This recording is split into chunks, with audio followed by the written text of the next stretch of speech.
음모론으로 똘똘 뭉쳐있는 이념 집단입니다. 강력하게 믿고 있습니다. 예. 그러니까 그런 세력들은 강고하게 뭉쳐져 있고 다른 주장들을 용납하지 않습니다.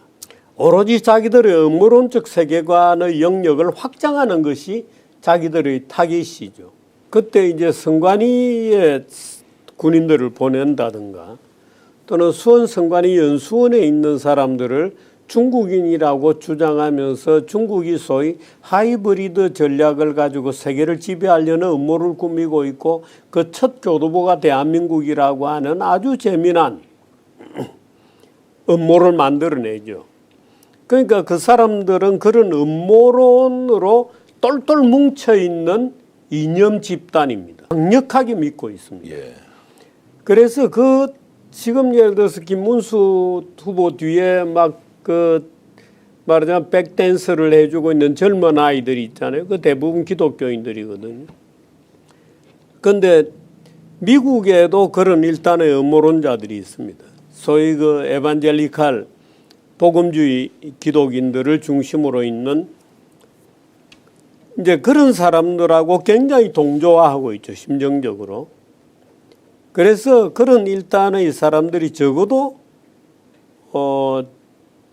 제가 이제 여러 사람들하고 그런 얘기를 해봅니다만은 쭉 분석이라고 할 것까지는 없고 어림잡아 추산해 보면 한 10% 정도는 해당이 되지 않겠는가 이렇게 보죠. 네.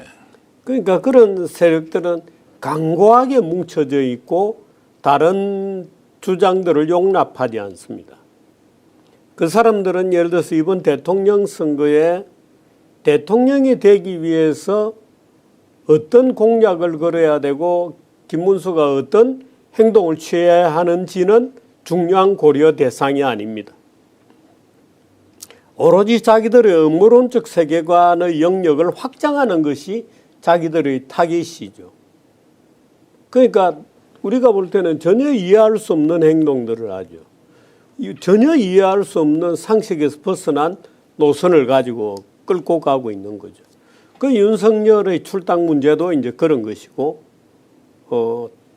어떤 정상적인 공약보다도 말하자면 부정선거에 대한 강력한 고집을 가지고 있다든가, 그 안에서도 아마 굉장히 싸우고 있을 겁니다. 부정선거론이라고 하는 것은 빼자. 그 선관위가 어떻고 뭐 이런 이제 공약들인 거거든요. 그런데 그런 건 우리가 뭐 강과하게 자리를 잡고 있죠. 그러니까 그 집단의 생각은 그 음모론적 세계관을 현실이라고 믿고 그것을 타개하기 위해서 자기 나름대로의 논리를 가지고 딴 동네 가서 지금 놀고 있는 거예요. 그러니까 약간 뭐 우리가 극단적으로 얘기하면 어쩌다가 굉장히 이상한 공통의 극단적으로 얘기하면 정신질환적 집단이 보수에 형성이 되어 있고 그 사람들이 윤석열이 특히 계엄 이후에 윤석열이 그 사람들을 끌어들이면서 일종의 문화 집단이라 할까 종교 집단이라고 할까 또는 어둠에 가려진 무슨 컬트 같은 태도를 가지고 있는 거죠.